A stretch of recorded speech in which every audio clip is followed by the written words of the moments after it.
Hey, what's happening, everybody? Well, welcome to another freshly cut video, and we're still working on the walker. This is the hopper alarm and the oscillator. When I bought it, it wasn't working. So, let me show you what I did to get it working. Another thing, too, that was broken on mine. This is a 2010 Walker MT. So, the switch down here for the PTO, for the to engage the blades, the switches on the bench, I'll show you at the end of the video, that was busted. So I had to buy a brand new one from my dealer. I think that was like $57 if I'm not mistaken.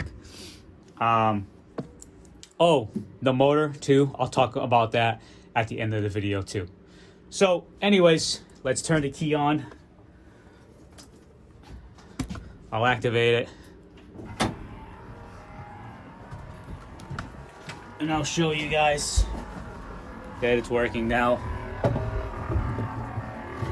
All right, so I'll say it's working, and this right here, this is what activates the alarm for when the hopper is full.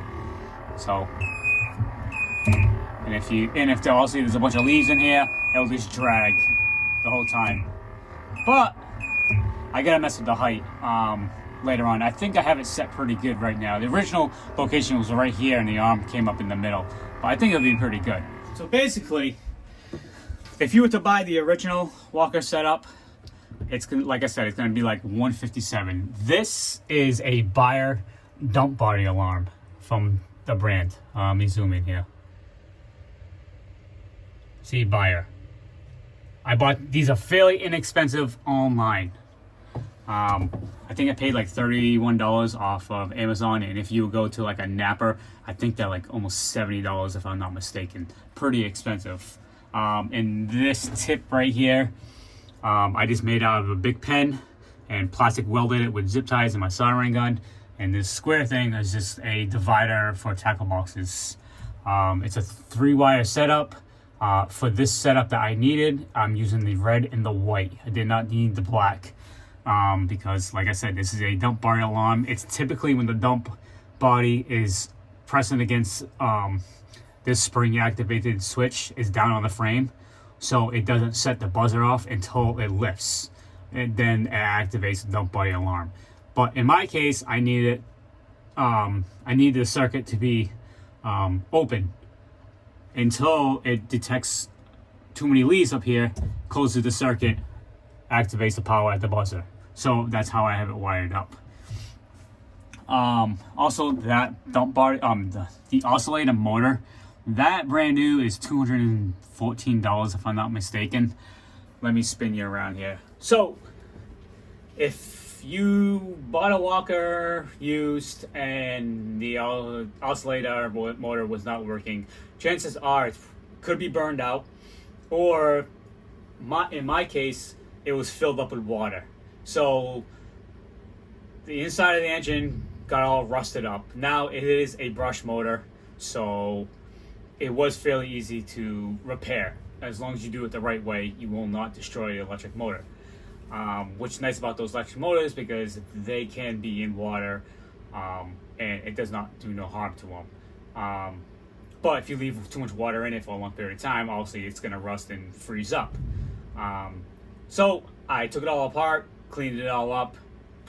If you guys want to, if you guys want me to make a video more in depth of how I did it, just let me know down in the comments. And if anybody has a oscillating motor that they bought and it doesn't work and they want to send it to me, I'll fix it free of charge, make a video for all you guys, and as long as you pay for the shipping for it to be dropped off here and sent back, I'll fix it free of charge, and we'll make this video together and help everybody out.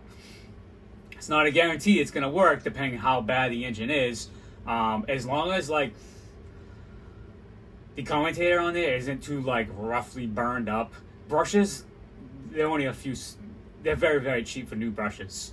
But other than that, as long as it hasn't been toasted or overheated, it's repairable. You can rewind the motor, but that's just it's very long and critical with that. But anyways, the wiring on here, I'll show you if you guys are interested. It's kind of all jacked up. That's my next thing to do now. All right, you see the two green wires? Let me zoom in here. I was showing you. See those two green wires?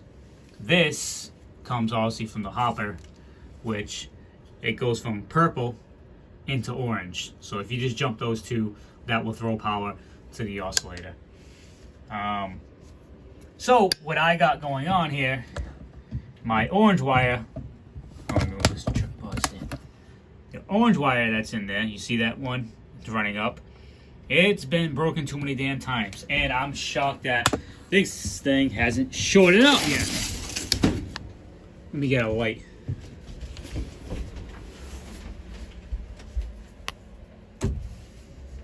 I'll show you guys. Alright, you see the orange wire? Look at my stupid phone. It's just hand twisted together. And the black wire is, it's also kind of got like chafing going on. So I'm going to run all new wire right up to this plug. Because this plug, oh, what the hell is it? Hold on, guys. So the plug right there runs up this way, and it runs up into the hopper, as you can see. That's how it's wired up. So I'm gonna cut the wiring back at the harness and leave probably like, I don't know, 6 inches here and solder it together. And I'll just make a brand new wire because this thing's it's all janky. It's just a disaster waiting to happen. So that is what I'm gonna do. Anyways, guys, that's what I'm gonna do. I'm gonna end this video here. Sorry if it went a little too long and dragged. But if you guys have any questions, feel free to drop them in the comments. Reach out to me if you guys are interested in me taking apart the oscillator motor and show you kind of like the insides of it. But yeah, again, thanks for watching. I'll see you on the next one.